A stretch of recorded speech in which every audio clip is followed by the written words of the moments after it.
This is Lori Curley with Lindenberger and Associates. And between us, we have about over 30 years of experience using ad studies to help build our revenues, help build stronger relationships with our advertisers, and set our companies apart from our competitors. So actually, I'm going to take this off because that says Baxter Research, but for the next 30 minutes, I'm going to be talking about LBM Journal because that's what this is about, and that's what brought me to Baxter Research.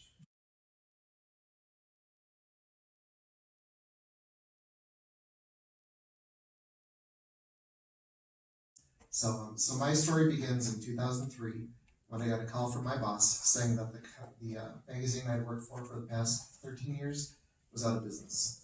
So I had to bring my staff together. It was a small staff of 4.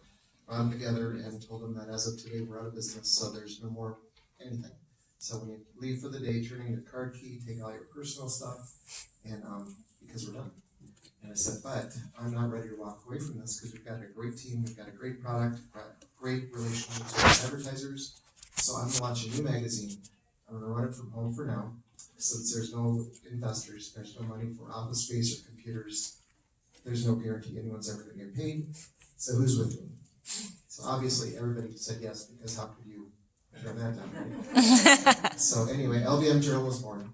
And we started off, okay, we were kind of holding our own, but it was us as the little tiny cash-strapped startup against 2 big multi-title publishing corporations, Hanley Wood and Lieber Friedman, if you're familiar with them. So we were looking for something to set ourselves apart from our competitors. So I did what we're all doing here, and I went to Folio 2004 in New York City, and I was talking to another publisher who told me about Baxter Research Center, and that they were having really good success with that. So I looked into it, and it turned out that it's something that could give us our advertisers analytics about their ads and proof that their ads were working and being seen. It's something they were helping them build stronger relationships with their advertisers. Their advertisers were getting leads. They're getting verbatim comments from our readers about their ads. So it all sounded good, but for me, the clincher was the folks at Baxter said that if I did quarterly ad studies with them, they would give me an exclusive in my market, not work with my head-to-head competitors. So that was exactly what I needed to hear. So in 2005, we pulled the trigger and started doing quarterly ad studies. And our litmus test for them was they had to pay for themselves after the first year because we didn't have a lot of money. And this was rolling the dice on something I just didn't know about. So it turned out after the first year, they more than paid for themselves. We got some new advertisers out of it. My sole sales rep at the time, Jody, who's back in the back of the room, loved them because they were helping her make more money. She's straight commission. So we kept them going for another year. And every year we'd evaluate and say, okay, are they still working for us? Every year they worked a little bit better because advertisers were starting to count on them and to rely on the data. So then, so everything was going along fine. We kept growing. Every year we take a few more points of market share. And by 2013, I believe it was, we were tied. It was a 3-way race between us and our 2 much bigger competitors. By 2015, we were the number 1 book. We edged them out. By 2020, we were a strong number 1, where we had over half the market, and they split the balance. So, and that was when, so May 2020, that's when I got a call from Bob Caber of Baxter Research Center telling me that he's gonna retire and close down the business. So I just said, is there any way we can bring the studies in-house? He said, no, there's just too much involved, and with staff and all that stuff. So I said, okay. So I went to Jody and Michelle, my reps, and told them that we're going to be losing the Baxter studies, and we're going to have to switch to something else. And they just made clear that that's not an option. So they kind of, yeah. And when they want something, they put their foot down because they're the boss, right? They're the ad salespeople. So I pulled a report to just see how much impact the studies actually did have on our business. I knew it was big, but I didn't know how big. And the sheet that you have in front of you, that shows going back to 2011, the comparison between our ad revenues and our ad study issues versus our non-ad study issues. And as you can see, it's consistently higher. The smallest was in 2011, I think it was about a $50,000 difference. Over the past 3 years, that's the one to really look at. as our print has really started to go down, like 5 to 10% a year, our ad study issues have become that much more important because print buyers need, even if they love print, they need to justify the spend. They need data, they need analytics, they need to show that their print ad is working. So over the last 3 years, our ad study issues have been 50% higher revenues than our non-ad study issues. And as bottom line, as a publisher of LBM Journal, that worked out to be about $200,000 a year on an investment of about $14,000.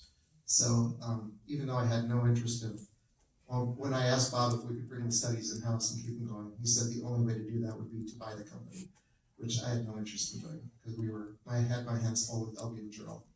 But I looked at those numbers and I went back to Bob and I just said, okay, what would it look like for me to buy Baxter Research? And so we came up with a way to make it work for the employees to all come with.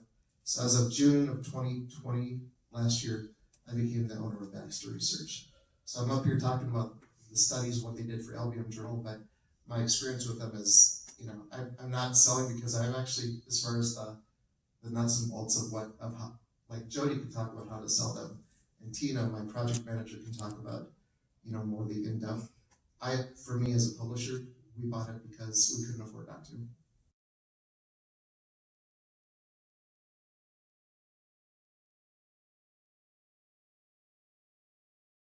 Lori? I wanted to share some of my experiences with research, period. There's different, ad readership studies out there, but I use the AdView Pro, and it is a Baxter product. However, this is actually the first time I've even met Rick, so I just believe in research. It can help you strengthen your relationship with your clients. It can also help your clients format their marketing strategies in a way that when they have meetings that they're going to, and they have to prove, they have to basically sell print, and they're not getting the budget approvals for this. It's tough. It's really tough. The brand awareness studies help tremendously because you can actually show them the power of print with these analytics that are in the study. So one of the things that I hear again is we can't show ROI on print. That's just not going to happen. And if we can't show that, we're not going to get a budget approval, and our budgets are being reduced anyway. But they can show ROI on print because there's 3 major segments of the AdView Pro study, and it's awareness and engagement and involvement. So with awareness, you're basically showing a client, this is how many people actually saw, your ad. Okay, that's great, that's fine, it's good, but better than that is you can show engagement. And that tells you actually how many people went to, are newly aware of their ad. That's huge because I'll have a case study for you at the very end. Newly aware means even though this particular one publication I'm going to reference this client from is they do 4 Baxter ad studies a year. So when you have, say, a 74 to 84% newly aware, and these studies come out 4 times a year, that's huge. That means my client's ad or product is actually now seen by a prospective new buyer. I mean, they now have a prospective customer. So that's a really big deal, and that's really important for them. The other thing that is involvement.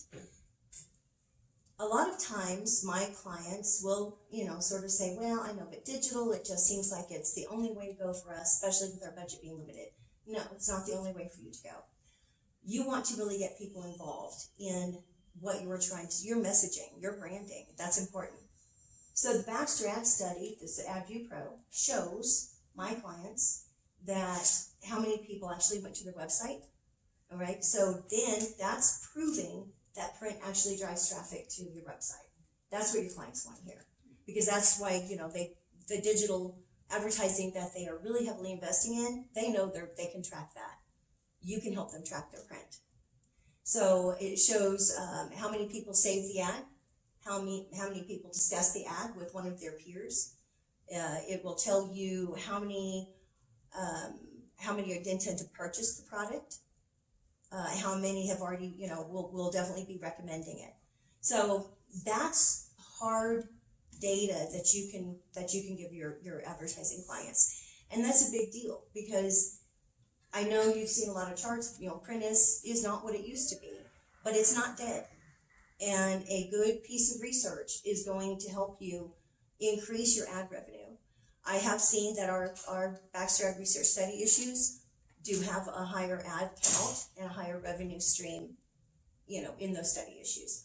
So the other thing that I wanted to talk about is once you get to the point where you've engaged them on the Baxter Ad readership, when just the ability for you to present this to them means that's just another touch point with your client.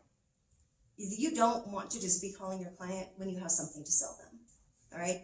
You need the touch point where you're actually helping them so when they go to their marketing meetings or a marketing planning strategy for maybe a new creative program, then you've been able to give them information and you've been engaging with them, and you can show they might be pushing for new creative. You can show them with this Baxter Ad study, maybe they do need to refresh the creative. So you have a touch point now. You're a marketing partner with your clients. You're not just a sales rep, or that's my perspective. You're not just a sales rep. You're actually a true marketing partner. I think that's a big deal. So lastly, I'm going to tell you that we have a pretty big client in one of our publications, and the ad agency called us about 3 or 4 weeks ago. She was kind of in a panic. There was a big sales meeting that they were having for 2022. And she said, I need digital metrics, which she already had those, but we kind of made it a little bit more concise. We went over some stuff with her. What about print? I need something that shows. Well, she gets the Baxter Ad studies every quarter. And she also gets the sales leads, which your clients can get sales leads. It depends on, what study you choose to do. But sales leads, which are huge, your clients love getting those. And I personally send those to myself. But anyway, she was in a little bit of a panic. It was pretty key for her to prove print. So I went through some stuff with her. I laid it out in an email. I reiterated again, more of a concise picture of all 4 studies together. She took all of this to the sales meeting, and she let me know that the meeting went fantastic. The client really, really loved the fact that she could show them, on one ad in particular, 84% of the readers that took part in that particular ad study were newly aware of one of their products. This is a company that does a lot of ads in every issue. This is a client that's been advertising with us for 20 years. That helps you talk to your clients about print needs frequency. You can't just do an ad here, an ad there. Do what you can to work with them to get that program built into a frequency-based program and include as many of the ad research study issue that you can, because you're going to have something that you can track with them and show them how they can prove the power of print, and they can track their ad campaign and the success of it over time. So she said that one of the things that the people in the meeting really, really loved was, in addition to the 84% that newly aware, was they liked the verbatim comments. Because I highlighted those to her for her meeting, because there were some competitors that were mentioned in there. I usually use so-and-so, but after seeing this product, I think this is what I'm going to put on my next spec list. So, and that's a big deal. Clients love that. And readers love to give their verbatim. They like being asked their opinion. It's important to them. And clients love to see that their readers are that engaged, that they will literally take the time to fill in the verbatim comment section. So that's really important too. In the end, all the principals that were in the meeting, all the marketing people that needed to decide, and even the CEO of the company that needed to decide about where expenditures were going to go, it went great. She walked out feeling great. The client felt great because she was able to prove the power of print. And it looks like they're going to be dropping an all digital publication for 2022. So I think that was, that was a case study I wanted to share with you, because it's something that you can kind of reflect on and consider. This is what you can do with your clients. That you can increase your ad revenue. You can increase their brand awareness. And so you can really connect with your clients and relationship build with these studies.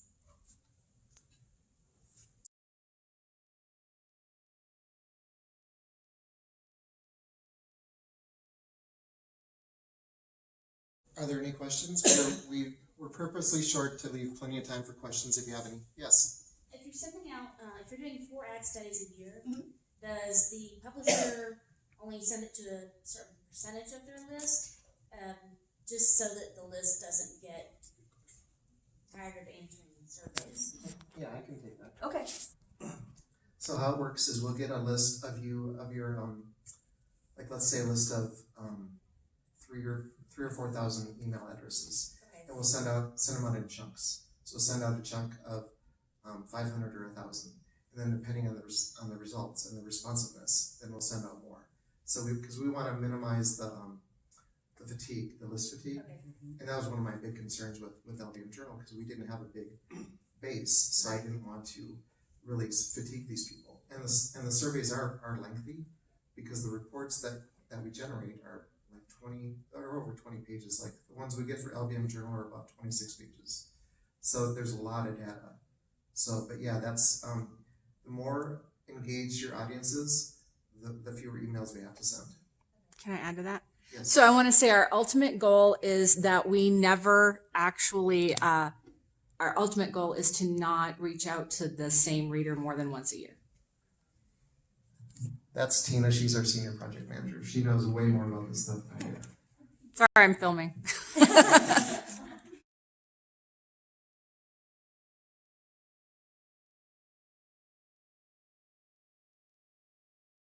Are you using incentives at all, like coffee cards or gift card drawings or something to encourage people? We've done quite a bit with incentives, but I think it's diminished value over time.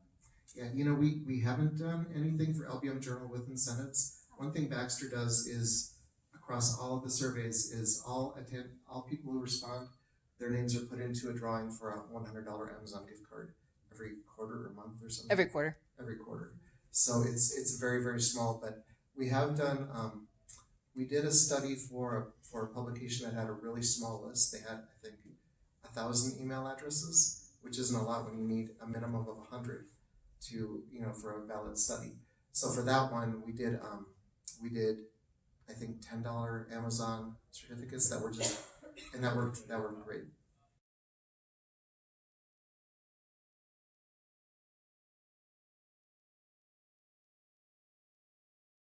I just think those guys that, do respond, is there an opportunity for an editorial roundtable, or I don't know. That's the kind of thing I was thinking of. These guys like to give their opinions, what can we do there? Can we get some content out of it? Something like that. That's the kind of thing I'm looking at. I was curious. No. Yeah, Well, that's and a great idea. That's a great suggestion. That's something that we could do, because we do ask questions about, when you share information about the advertiser or the ad, can we share this with the advertiser?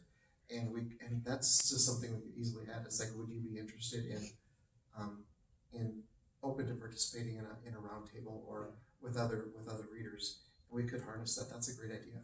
And I will say that is one thing about us is we are very responsive to our publishers' needs. So when people have suggestions or they're saying, I'm looking for research and I'm not seeing this, is this something we can develop? That is absolutely something that we are open to as far as that for customized research, but also to develop, because if you need it, other people are likely to need it too. So we work really closely with our clients and are very responsive. Yeah, and each study also is customizable. So if you come on board as a client, for example, and there's some questions you want to add, we can add those, and they're your questions only. If there's something that if they make sense, we will add them.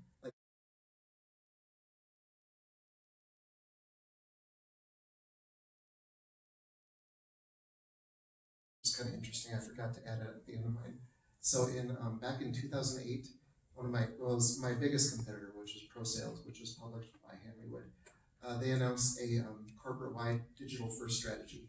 So they were going to still do print, kind of grudgingly, was my take on it, but digital was going to be their emphasis. And I just wondered, do they know something I don't know? Because this is 2008. This is early. So I looked, and as it happened, our ad studies asked that question, and that's a standard question for all the surveys is, do you prefer to get this information by print, digital, or both? And for us, the number was about 90% preferred print. So Pro Sales to Hanley Wood went out and did a digital first thing, which crashed and burned for them. And we did what we called our customer first strategy, which is giving our customers what they wanted. So we've built up our digital over the years, and we have a really strong digital presence. But print, we watch that number in every issue, every survey.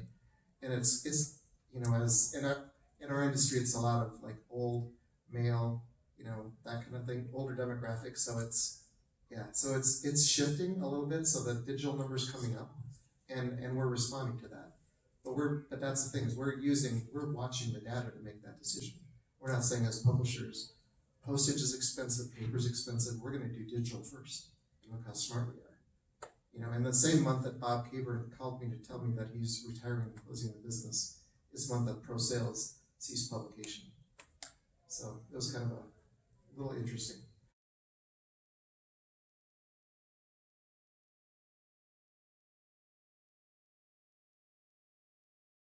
And I can add to that too, because I've had clients talk to me about going to an all digital program or reducing print. I have clients that will intentionally choose the Baxter Ad study issues because they will take that to their sales meeting every fall. They will take it to mid-program meetings and things like that. But you can show the audience with this research study. If 75% or 80% of the readers prefer to receive print, why would somebody choose to target that audience with a mainly all digital program? It doesn't make sense. And you've got to kind of be delicate there. We have the magazines that I represent, we have a pretty robust digital platform as well. However, you can help your client know their audience. So don't go all digital if your clients prefer print. And just to pick up on that, we have two sales reps. We have Jody and then another sales rep, and the other one is older and she's more accustomed to selling pages, and that's her thing. So she wants to sell pages, and so we had some problems with like when people wanted to buy digital. It's like that's okay. They can want it. Digital is good. Sell digital, but if they do have if they want to do an all digital program, just make sure that they know that 70% of our audience prefers print. So if you're fine not reaching 70% of our audience, then let's do a robust digital program. But if you want to reach our full audience, then digital and print. Let's come up with an integrated plan. Okay. And I've actually taken a little bit of incentive to do some independent research, because if I am presenting Baxter Ad studies, a lot of times when even though it's a third-party research corporation, it's not affiliated with any of the publishers I represent, there's okay, you're going to skew the study. So what I've done is I've done some independent research, and there's actually a lot of neuroscience research out there coming out across the board, and it's showing that print messaging and print marketing actually is more engaging, it's more intimate, and it creates a longer lasting impression. They actually remember longer and better what they see in print than they do what they see on the computer in a digital ad. And so I've been able to kind of tag team that. And then when they get their Baxter Ad studies and they see the same thing, then, this is what our readers prefer, and they prefer print. It's just a good reinforcement, and they can take that to their meetings when they're asking for increased budgets.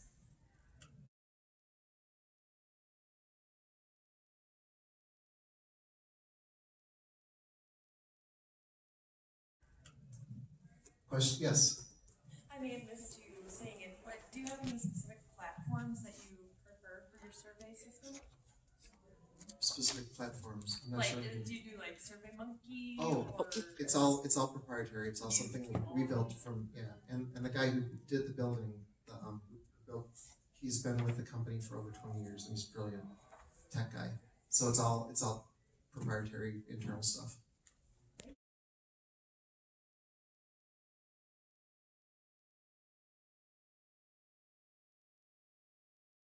Just one quick thing and that'll be done. So our studies do, our system track, each advertiser gets their own microsite, so they can track the performance of their ad over time.